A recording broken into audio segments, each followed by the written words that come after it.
이어서 오늘 아침 신문 보겠습니다. 먼저 서울신문입니다.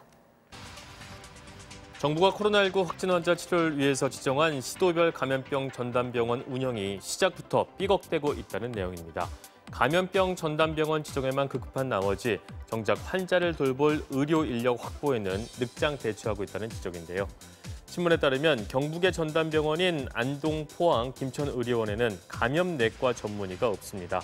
광주시도 빛거울 전남대 병원과 광주시립 제2요양병원 등 두 곳을 감염병 전담병원으로 지정했지만 감염병 전문의는 전남대 병원에 한 명만 있다는데요. 이에 대해서 의료계 관계자들은 코로나19 전담병원에 확진 환자를 돌볼 의료 인력이 없으면 병원은 환자를 수용하는 공간에 불과할 것이라고 강조했다고 합니다. 각 지방자치단체가 일관된 지침 없이 확진자 관련 정보를 공개하면서 혼선이 빚어지고 있다고 합니다. 실제로 신문이 각 지자체의 확진자 정보 공개 수준을 조사한 결과 지자체의 수만큼 정보 공개 정도가 다양했다고 합니다. 확진자의 직장, 거주지, 방문 점포 등을 상세히 공개한 지자체가 있는가 하면 영업 피해를 이유로 방문 식당의 상호조차 공지하지 않은 곳도 있다는데요. 이에 대해 전문가들은 기준 없는 정보 공개가 자칫 낙인 찍기로 이어질 수 있다면서 사생활을 보호하는 정도에서 동선 공개를 해야 한다고 지적했다고 합니다.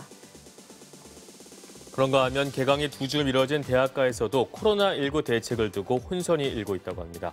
신문을 보면 서강대와 홍익대는 캠퍼스 내 선별진료소 이용 기준을 두고 서울 마포구청과 혼선을 빚었다고 합니다.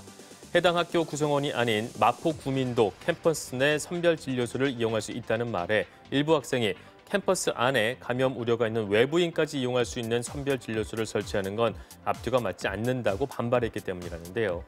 논란이 일자 마포구청은 캠퍼스 내 선별진료소는 학생과 교직원을 위한 것이라며 기존 입장을 철회했다고 합니다. 또 다른 문제도 있습니다. 교육부가 코로나19가 안정될 때까지 각 대학의 재택 수업을 권고하면서 대학들이 삼중고를 겪고 있다고 합니다. 온라인 수업 기간이 연장되면서 수천 개 강의 동영상을 새로 제작해야 하는 데다 대구 경북 지역의 확진자가 폭발적으로 늘면서 이 지역 출신 학생 관리에도 비상이 걸렸다고 합니다. 또 등록금을 둘러싼 학생 반발이 커지고 있다는 점도 문제라는데요. 청와대 국민청원에 올라온 대학교 개강 연기에 따른 등록금 인하 건의문은 어제 오후 4시 기준 동의 수 3만 명을 돌파했다고 합니다. 대구의 신천지 신도 가운데 코로나19 검사 결과 음성 판정을 받은 사람에 대한 자가격리 해제가 지난 월요일부터 시작됐습니다.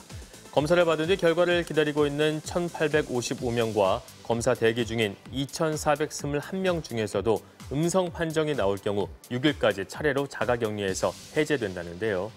음성 판정자에 한해 자가격리가 해제되는 것이지만 대구 시민들은 불안감을 감추지 못하고 있다고 합니다. 이들이 종교적 모임을 하거나 다른 신도들과 접촉하는 과정에서 또다시 집단 감염을 야기할 가능성이 있다고 우려하고 있다는데요. 일각에선 신천지 신도에 대한 전수조사가 끝나기 전에 자가격리를 해제하는 것은 성급한 조치라는 비판도 나온다고 합니다. 지난달 코로나19 31번째 확진자가 교통사고로 한방병원에 입원 중 잦은 외출을 했다는 사실이 알려지면서 한방병원에 대한 관리가 필요하다는 목소리가 커지고 있다고 합니다. 건강보험심사평가원에 따르면 교통사고 관련 한방진료비가 4년 새 3배로 껑충 뛰었습니다. 한방병원의 1인당 평균 통원 진료비도 2018년 기준으로 양방병원의 3배에 이른다는데요. 이에 대해 신문은 일부 한방병원의 과잉 진료 때문이라고 꼬집었습니다. 교통사고 전문 치료병원임을 내세우며 본인 부담금 0원 등의 광고를 내거는 병원도 있다고 합니다. 아침신문 살펴봤습니다.